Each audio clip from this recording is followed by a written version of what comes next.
कुर्मी आदिवासी से क्या लड़ेंगे, आदिवासी क्या बनेंगे, उससे पहले जो है अपने में ही ये उलझे हुए हैं।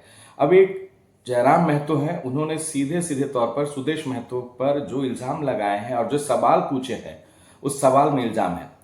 जयराम महतो ने सीधे सीधे पूछ दिया है कि 2014 से 2019 का वो वक्त याद कीजिए जब सुदेश महतो एक कद्दावर नेता थे। हालांकि वो निर्वाचित नहीं थे उस समय में, लेकिन उनकी पैठ जो थी केंद्र से लेकर राज्य से लेकर तमाम जगहों पे थी। उनकी पार्टी मेंबर थे, 4 विधायक थे। बावजूद इसके वो महतो के लिए, कुर्मी के लिए किसी भी तरह की आवाज नहीं उठा पाए।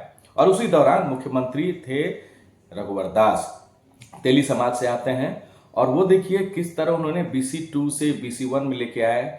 तेली समाज को आदिवासी में शामिल कराने की मांग को लेकर वो दिल्ली तक गए, राष्ट्रपति तक गए, और हालांकि राष्ट्रपति ने उनकी इस याचिका को, मांग को खारिज कर दिया, और तेली समाज फिर उसी जगह पे है जहां से मांग की शुरुआत की गई थी। तो जयराम महतो ने बहुत ज्यादा तारीफ की है रघुवर दास की, ये कहते हुए कि एक मुख्यमंत्री ने अपने समाज के लिए इतना बड़ा, दिल्ली तक चले गए, राष्ट्रपति तक चले गए।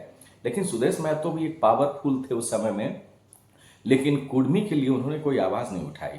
और सिर्फ वो नहीं, चंद्रप्रकाश चौधरी हो चाहे लंबोदर महतो हो, कोई भी महतो हो, किसी ने कुर्मियों के लिए साथ नहीं दिया, कोई आवाज नहीं उठाई। और नतीजा ये हुआ कि आज भी कुर्मी अपने आप को आदिवासी में शामिल कराने की मांग को लेकर रेल टेकर आंदोलन कर रहा है, अपनी मांग को लेकर सड़क पर दौड़ रहा है, दिल्ली तक दौड़ रहा है। लेकिन किसी महतो और कुर्मी समाज के नेताओं ने कभी भी कुर्मी समाज का साथ नहीं दिया, कभी भी उनके साथ खड़े नहीं रहे। और आज हाल ये है कि झारखंड में कई ऐसे नेता हैं, चाहे ढुल्लू महतो हो, चाहे सुदेश महतो हो, चाहे लंबोदर महतो हो, और इवन जयराम खुद भी, उन्होंने आदिवासी कुर्मी समाज के मांग को समर्थन तो कर दिया है, लेकिन अब वो कुर्मी समाज के आंदोलन में साथ, रेल टेको आंदोलन में साथ रहेंगे नहीं, ये अभी बना हुआ है। लेकिन उन्होंने सीधे सीधे तौर पे कह दिया है कि एक सामाजिक तौर पर वो कुर्मी के आंदोलन को समर्थन कर रहे हैं। लेकिन एक सवाल भी सुदेश महतो से वो पूछ रहे हैं कि क्यों नहीं आए हुए थे जब आप पावर में थे, और आप जब पावर में नहीं हैं तब ढकोसला कसे जा रहे हैं कि कुर्मियों को ये मिलना चाहिए, आदिवासियों का दर्जा मिलना चाहिए।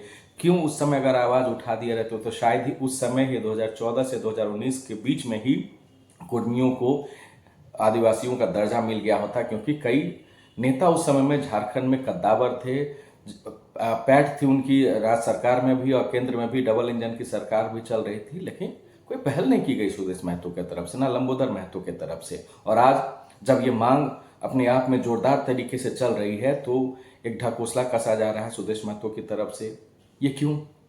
ये सिर्फ एक राजनीतिक पॉलिटिकल बाजी। उन्होंने, जयराम महतो ने सीधे सीधे तौर पर कह दिया कि सिर्फ राजनीति कर रहे हैं सुदेश महतो और कुछ भी नहीं है।